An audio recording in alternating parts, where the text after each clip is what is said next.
Hi YouTube, it's Ty. And it's Uno. And we are back with a review for The Quad. Later than we planned, but earlier than last week's review. Way earlier. So, this is Season 2, Episode 9. Holler if you hear me. Like at least the last few episodes. We don't know if it's been all the episodes this season, but... They are dreaming their asses off. Yeah, so we start with a dream, and this time it's Carlton Petaway. And he and his wife are dancing to Anita Baker's Sweet Love. And they're like basically got on ballroom attire. And then a very casually dressed Dr. Fletcher walks in like with a chair in one hand and a snack in the other. And her campus escorts, they're like dancing in the background doing some little weird thing. And Petaway like dips his wife. And then he kind of like loses his footing, he loses control, and he slips. And then that's all that happened. That was kind of how the dream ended. But this is kind of what's weird to me, though. Because last time, I don't know if it was last week or the week before last, when it was Diamond having the dream, he dreamt that Clive pulled the chair from under him. Mm-hmm. And so, like, it's almost like in the dream, whatever happens...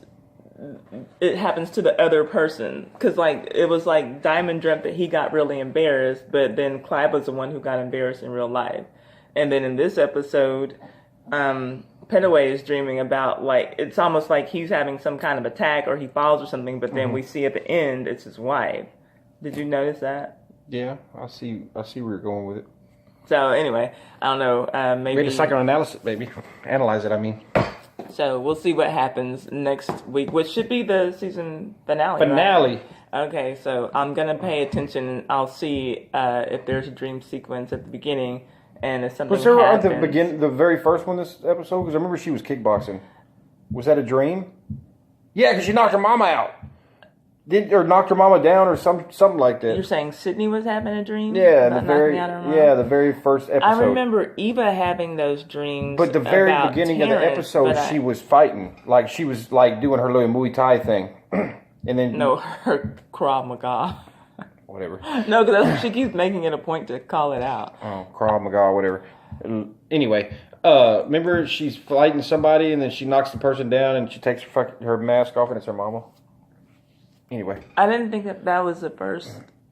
Was it? Okay, I don't remember. I know for a fact. So, okay, well, then, there you go. Because I keep trying to stream it, and it goes to that same episode every single time. Okay, well, there you go. So anyway, go ahead. I'm done. Okay. Good seeing y'all. Appreciate it. Thanks for coming. For the... See what I got to deal with. Push the down arrow. Please. And we're back. I forgot we were doing segments. That's my fault. But I have an edit queen over here. She'll take care of that. We'll put that in the bloopers. Anyway. The Petaway. So we're going to do it like we've been doing it, storyline by storyline. So we've got Carlton and Eula. I couldn't remember her name. So Eula? Anyway, apparently, this dream that he had in the beginning has happened more than once. Because when he's awake the next morning, he's telling his wife that he had that crazy dream again. And... she reassures him that what he's doing is God's work and that hopefully one day that will be enough for him. And so I took that as maybe the two of them, maybe they've discussed this dream and they've analyzed it, and that's their way of saying that he wants Eva's job. And so for her to say that maybe, you know, hopefully being dean of students is going to be enough for you one day, that's kind of just the way that I took it. And so then the next time we see them, nephew Dwight is over and he's having a bite to eat with Aunt Eula, and Carlton walks in, I guess, from work. And they're still trying to figure out how to get his dad to come around to, you know, letting him go to GAMU. And by they, I mean Eula and Dwight. Because Carlton has already, you know, said he's out of it. You know, we saw Dwight's dad talking to Carlton very frankly, you know, and he's like, this is not what I want for my son. And so Carlton left it alone. And so he is insisting to those two that they drop it again because Dad made it very clear that GAMU is not what he wants for his son. Yeah. And then, so he did. You got something to add to that? No, I was just co-signing. Okay. Well, hop in whenever you want to. Well, it's been a rough day for me. I'm just kind of co-signing today. I'm kind of hurting. Okay. I am really. We'll try to get through this quickly then. Sorry, y'all. I am. I'm still got injuries. So after that evening mixer.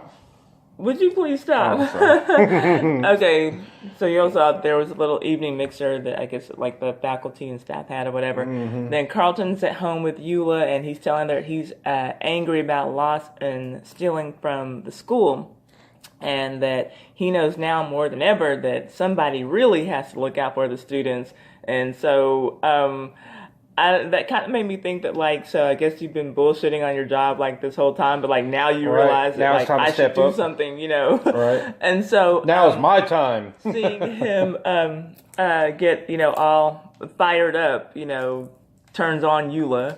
And so, like, now she's ready to meet him upstairs with some dessert and some Luther playing. And put that Luther on. On her way upstairs, we see that he's putting stuff away in the refrigerator, and then we hear a crash in the background. And so he's like, Eula, he runs to see what happened to her. And but one thing that I did like when we were watching this episode, because I don't think that anybody is a really big fan of Carlton Petaway, but Uno did say that he likes seeing Petaway's character with his wife. Oh yeah, they got like chemistry. Like they're a hot old couple. Yeah, they're super. Not like hot because they're good looking, but like they just on bring fire sexiness. For each other. Yeah. But she's good looking. I mean, I ain't gonna lie, she's all right. Okay. She's all right. Is that your only other co-signing for this scene? Yep. If so, we can move on. I want some whipped cream. We can move on. Okay. I'm still getting my whipped cream. Okay, and so anyway, Sydney and Eva, their storyline. Eva shows up at Sydney's dorm the first time we see her in the episode to give her key back because we thought they left on a bad note. Oh yeah. Last week. You leave your keys on the table. She doesn't really give her an apology at all, and Sydney doesn't have any apologies either. For not for caring. She's like, I'm not going to apologize, and you're not for caring. She kind of expects her to apologize. And who? Like the doctor expects Sydney to apologize. Yeah, it did seem like that. No. Like, yeah, it did seem like she was waiting on her apology and a big thank you for getting the keys back. I know, right? So, I love you, Doc, but not ever. No, you're not always. Right. She says that her mom didn't overreact, which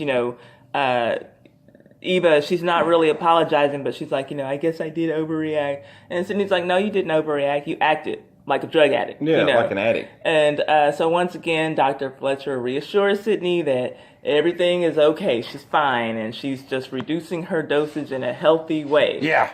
And so the next time we see them, Sydney's walking in on Eva going off on... Is the guy's name Flip Lawson that she's been trying to get in contact with? I think that's his name. I can't remember. Something stupid like that. And so, well, anyway, the board member she's been trying to catch up with. She's going off on his employee, could be an assistant, a secretary, who knows. And Sid is recording the combo. She has her phone, right under, her breast, and she's... making it blatant. Recording, and Sid tells her, well, first, Eva gets pissed because she's like, okay, we just had a discussion this morning about you violating, privileges, basically, and here you are again. And Sid's like, well, Mom, the students need to know that you're as angry as we are. We just met with you're on our side. ASU students. Yeah, and so, we're pissed too, and so they need to know, that you're on our side. On our side. And so, meanwhile, her assistant is just standing there waiting to discuss some other issues with Eva. And Eva tells her very rudely that there's nothing more important than finding Flip Lawson, if that's the guy's name. But that's not his name. Y'all correct me. And I can't remember what his name is. Something like that. But I think that Eva really needs to chill out on how she's talking to this assistant of hers. She's about to walk. She's the only one who's been completely loyal to Eva since episode 1. Well, but Eva doesn't know that because that snake in the grass chick... But I knew she was talking about she's about to change her tone though. Well, but Eva knows that woman is a snake because of what she did. The one that works at the school.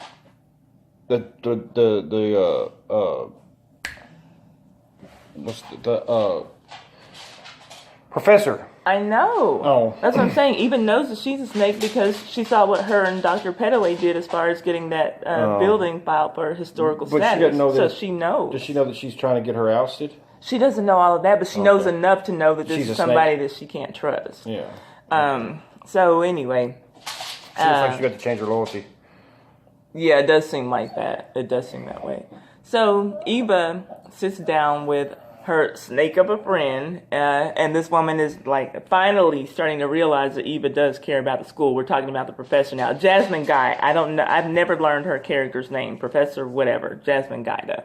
And so if she and Carlton hadn't filed that historic status paperwork for that building, then Eva could actually be getting somewhere and gaining some ground now. And so she mentions that, she went through some humiliating bullshit to get some things done, but she doesn't go into any details about, the situation with the man wanting her to feed him baby food and all that shit. That was weird. That was I forgot about that. Creepy. Goo goo gaga. That was so creepy. I didn't know You don't want to experiment and try. Are you sure? No. You don't want me to jump in your lap? I'm sure. No, I don't want that.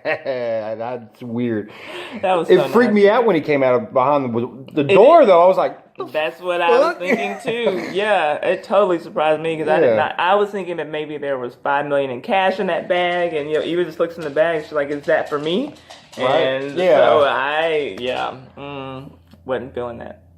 I wonder if he actually smashed. No, that's what she said. She didn't have sex with him. That was just his fetish. I wonder if he actually smashed though. No, I don't mean like in real life, but I mean like I wonder if it's going to come back like he actually did. Like later in the next season or something like that. I don't think so. No, I think that was the end of it. That was weird enough. She may as well have had sex with him because she felt violated. I guess. Okay. I'm not a woman. No, you're not. But you violate me all the time and I deal with it. I violate you? All the time. Well, press that stop button. So I can violate you off camera. All the way. Bojan. Bojan! About him is clearly out of his mind. And for some He's reason, having a hard time. He is extra eager to play in this stupid-ass spring football game. Because he thinks he's about to get his position. I mean, I understand. This is something that I can comment. He's the only white kid, first of all, that's on the entire team. And he's not the only white kid on the team. He's the starting quarterback. He's the only starter on the team that I've seen. I don't know if that is. Okay, character-wise, the way they're portraying it, he is the only white starting quarterback. So, I can understand, it'll make you feel... We can't see you, baby. Oh, I'm sorry. It could make you feel, insecure because, you don't know who's plotting against you who don't want you there because you're the only white, the only white guy there, and you're leading the team, you're the quarterback. You know what I'm saying? So, I could kind of see how that type of pressure could get to him, too. Because you don't know. As a lot of black folks know, it's hard to be the minority and the only one.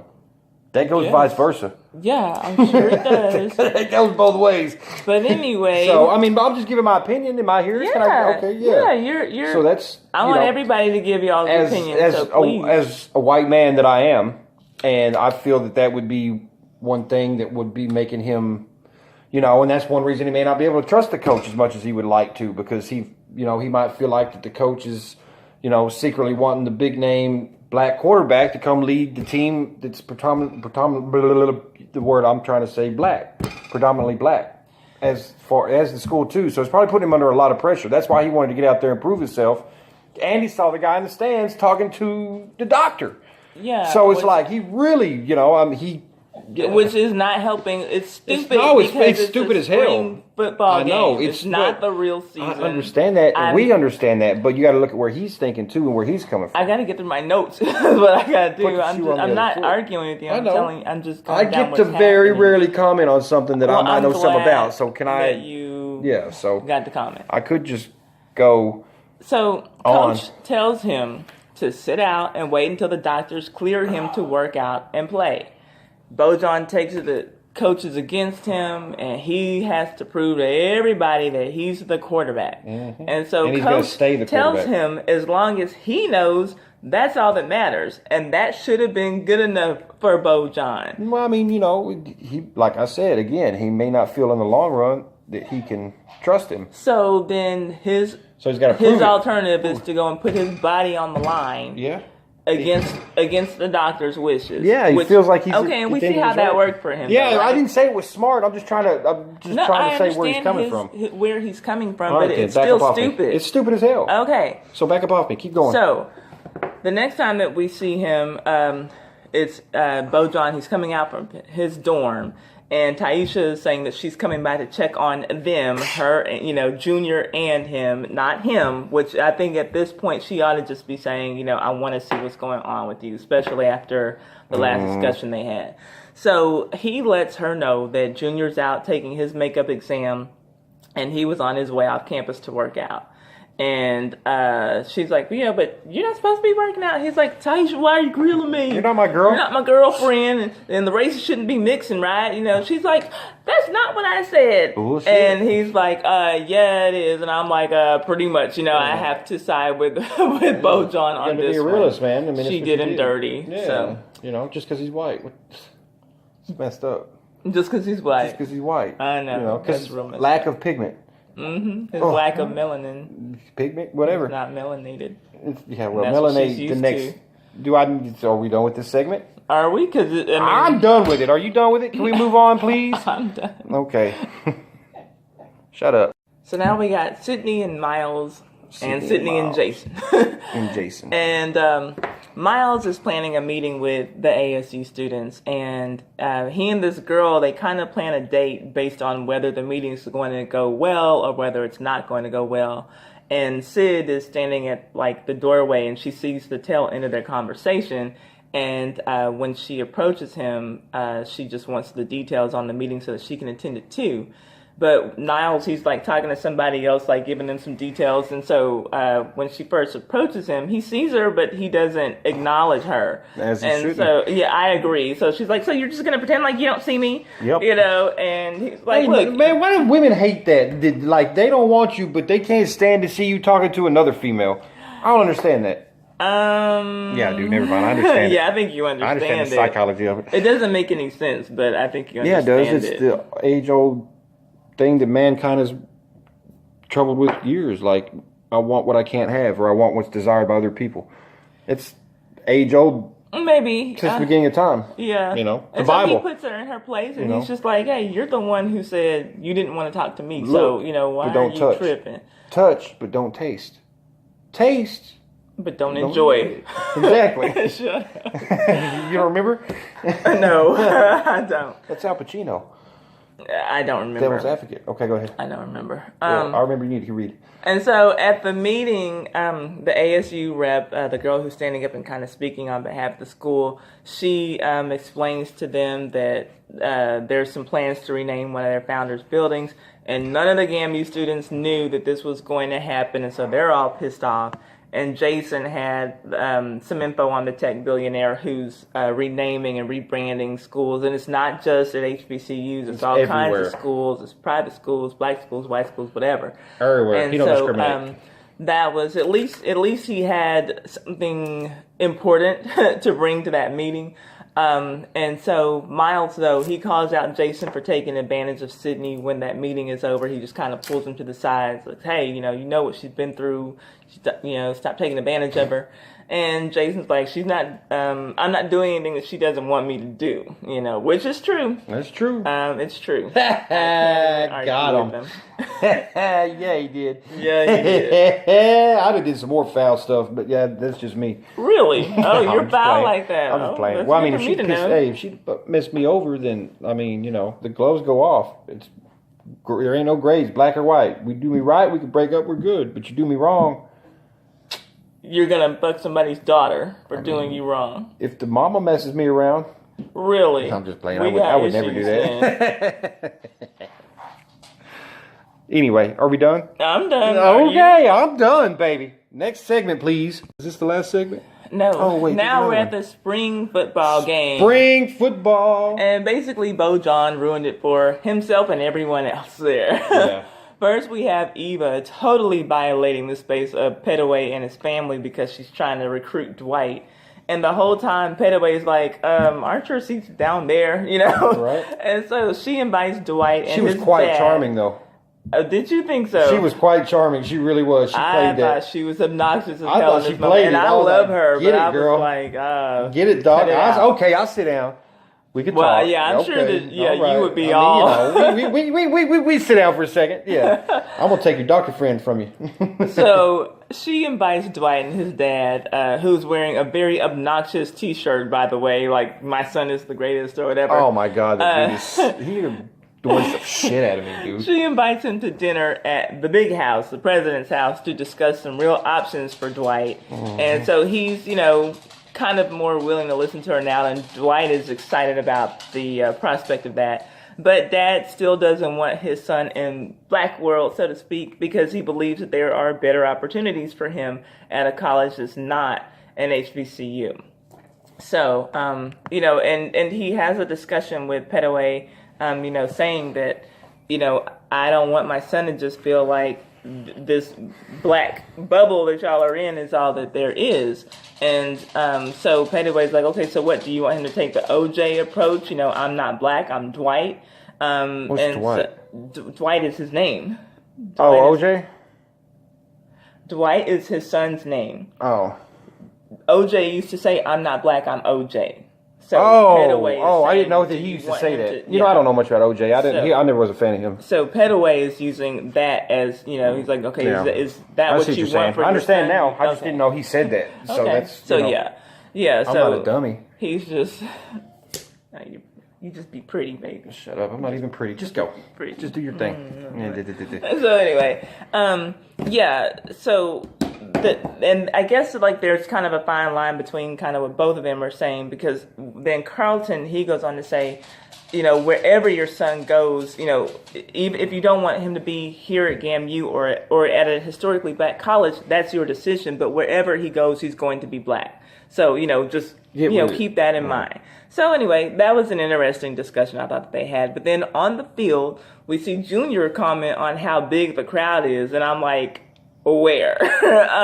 And so at that point, I was kind of feeling Dwight's dad, because he was like, okay, these are the kind of crowds you want to play in front of. And to me, it didn't look like anybody was there. But it was a spring game. But Junior's like, wow, I've never seen so many people. Well, Junior's a freshman, ain't he? Well, I don't know what Junior's. I mean, if that's his first college type thing, it could be big to him if he's from a small town. No, because remember Junior said that people never come out to it. And that guy, he was like, well, yeah, since we're winning, now they're going to come. And so anyway, it was a big deal for the GAMU students, but in general, no, that's a small crowd. And that's kind of how things are at HBCUs when you deal with the football team, with SWAC schools and stuff, because it's not the kind of crowd, that other types of schools tend to draw. It's not Texas A&M, it's not Texas Tech, or, whatever. So anyway, I did like that conversation they had. But anyway, so now we're on the field, and what's his face? Junior, he's all excited about the big crowd. And after the game gets underway, Bojan loses his white-ass mind and rushes to the field, suited up, and everybody's like, no, like the players, the coaches, Eva, everybody's just like, no, Bojan, don't do this. And so Coach ends up jacking him up, by the front of his shirt and telling him to leave, because Bojan won't just leave. And Bojan is saying, it's his team, Coach, I got to show them, I'm your quarterback. This is my team. I led this team to, victory, whatever. And so Coach has to get his assistant coaches to escort Bojan off the field.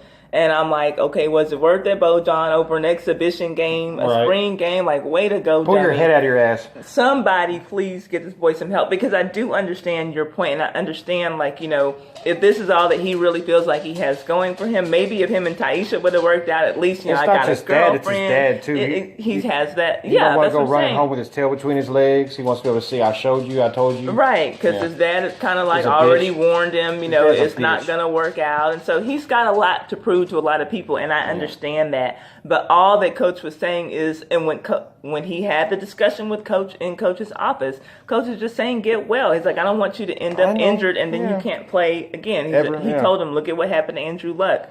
If he would have just waited 1 month, he could have played the whole season, but he jumped in too early, and I don't want. Coach is telling him, I think, in the most nurturing and honest and forward way. No, he did him right. He talked to him right. But because of the other things that Bojan has going on, he's not seeing it. And so anyway, of course, that display did not help Dwight's chances of winning over his father, who's now ready to leave this game. And Dwight was actually cheering in the stands for Bojan. And so I just wish that Bojan didn't feel so threatened by him, because it's in Bojan's head that Dwight's coming to take his place. And Dwight might be coming... I mean, everybody, of course, wants their shine. But Dwight might be happy to take a second QB place. You know, yeah, but it ain't going to happen because Daddy ain't going to let it happen. Yeah, but I'm just saying, if that's at least one piece of pressure that he doesn't have to have on his mind, you know. And so, anyway, let's see here. After the game, we have Junior, Taisha, Madison, and that football player that she had sex with. They're all waiting for Bojan to show up. And Maddie has to go so she can study for her midterms. And then whatever that guy's name is, I never got his name, her booty call guy.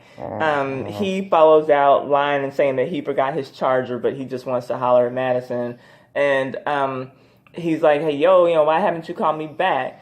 And she knows what's up, and she realizes that he's only calling her after midnight, not for dates, not to go out for lunch or coffee or anything, and she tells him. And so she ain't gonna be no booty call. He's kind of like, yo, are you tripping? You know, right. So she's like, you know what? What was that song? Bye. I ain't know what.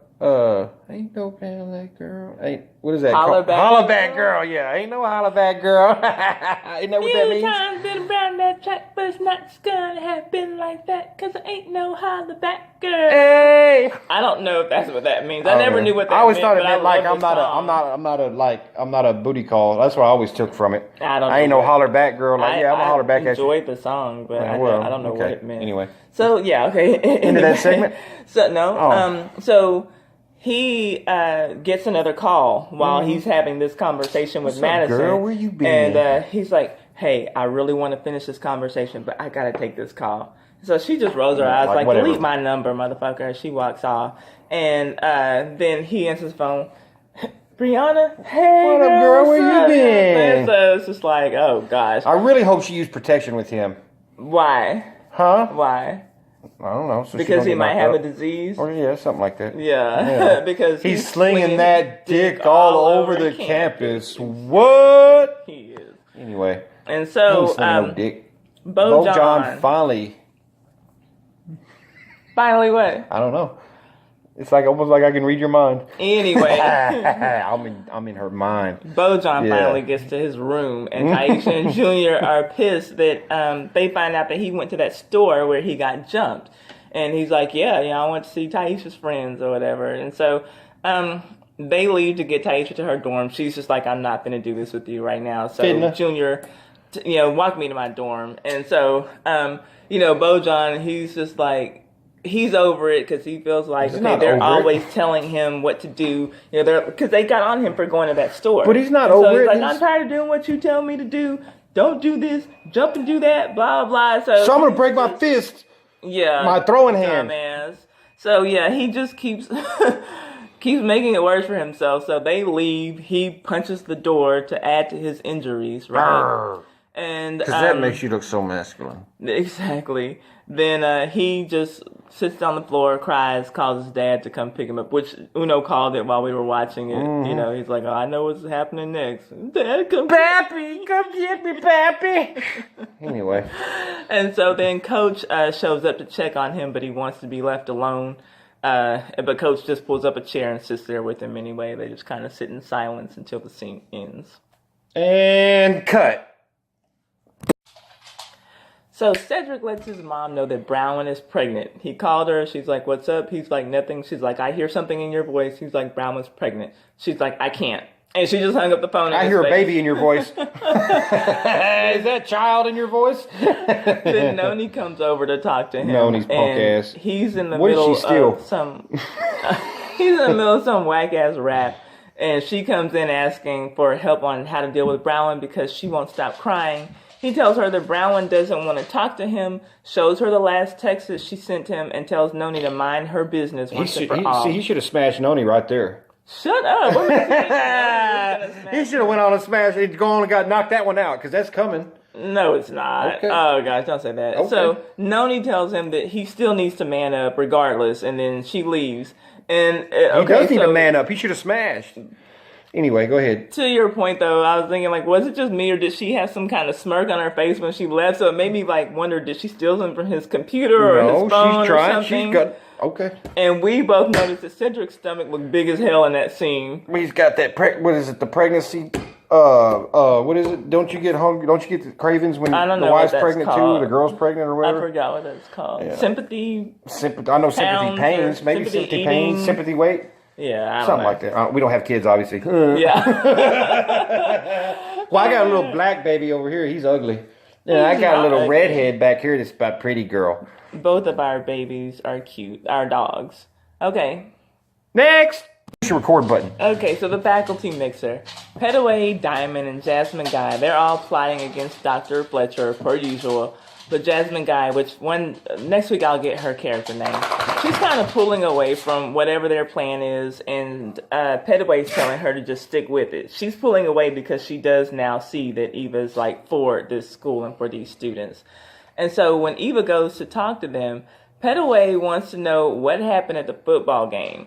And she told him to direct that question to Coach Eugene. Then he walked away and they discussed it, and he told her that it was a bad look for her to be sitting with Dwight and his dad in front of Bo John, and it was a bad look, which should let her know that she needs to stay out of the recruiting business and just let Coach handle that. Coach lets her know that he's going to let Bo John go, but he wants him to get into some counseling first, and she doesn't think that he should be off of the team, and on that point, I do agree with her. Then the man of the hour finally appears, this Lawson guy she's been trying to get in touch with, and he has the nerve to start off their conversation with how good Eva looks, and she just gets straight down to business and tells him that she knows that he's stealing money from GAMU, and he doesn't care because the school doesn't have any money until next year when the merger goes through, so that they can afford an attorney, because right now they can't afford one. She lets him know the school is broke, but she is not, and she's looking forward to a rousing game of whose attorney is bigger. And I really hope that hers is, because I'm tired of seeing her take all these L's. Oh, gosh. Any comments? No. Okay. So the first time we have just Sydney and Jason. They're leaving their date at the comedy club, and Sydney says she doesn't want the night to end, so she knows where the best wine cellar is in Atlanta. Turns out that wine cellar is at her mom's house. And then we see the two of them making out on the sofa, and she suggests that they go back to her room. But it's creepily clear that he's trying to get caught. So he asks for another glass of wine, and when they go into the kitchen, he has a flashback of sexing Eva on her stove. And then he tells Sydney, I've been wanting to do this to you ever since we met. This being do just what he did to her mother and fuck her on that stove. And so that's kind of pimp. It's kind of disgusting.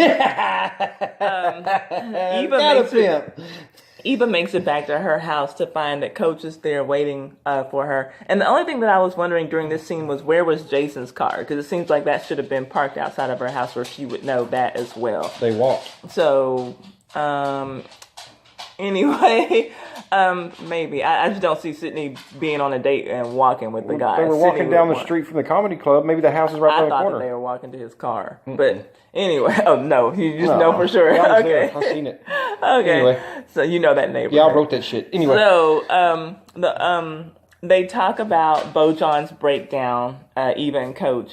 And Coach lets her know that there are two coaches staying with him overnight, and he'll go back in the morning to check on Bo John. They don't see eye to eye about her keeping her nose out of the recruiting, but the plan is for them to go inside, pop open a bottle of wine, and talk. And when they get in, they hear moaning and groaning. She must be watching HBO again. Sydney's watching HBO, but she's not watching. You're watching HBO some Skinamax. They walk in and find Jason with Sydney, legs open, up against the stove, on the stove. Grind with just going me. At it, and then he very disrespectfully, like, what's the problem, Eva? Coach doesn't know what's going on, but he just tells him to stop being disrespectful. Jason's like, Coach, this don't have nothing to do with you. Coach was like, it does now, so you finna get the fuck up out of here. And he leaves out, and he just kind of like... And Eva went to grab a bottle of wine. She was about to go upside his head. Coach held her back, got him out. Of course, now Coach and Eva have to continue their evening on another night, but that's how it ended. And Coach is going to smash. All right, good to see y'all. Y'all be safe. Thanks for coming. We'll see what happens next week. We'll see you on the finale. Thanks for tuning in. Later. Later.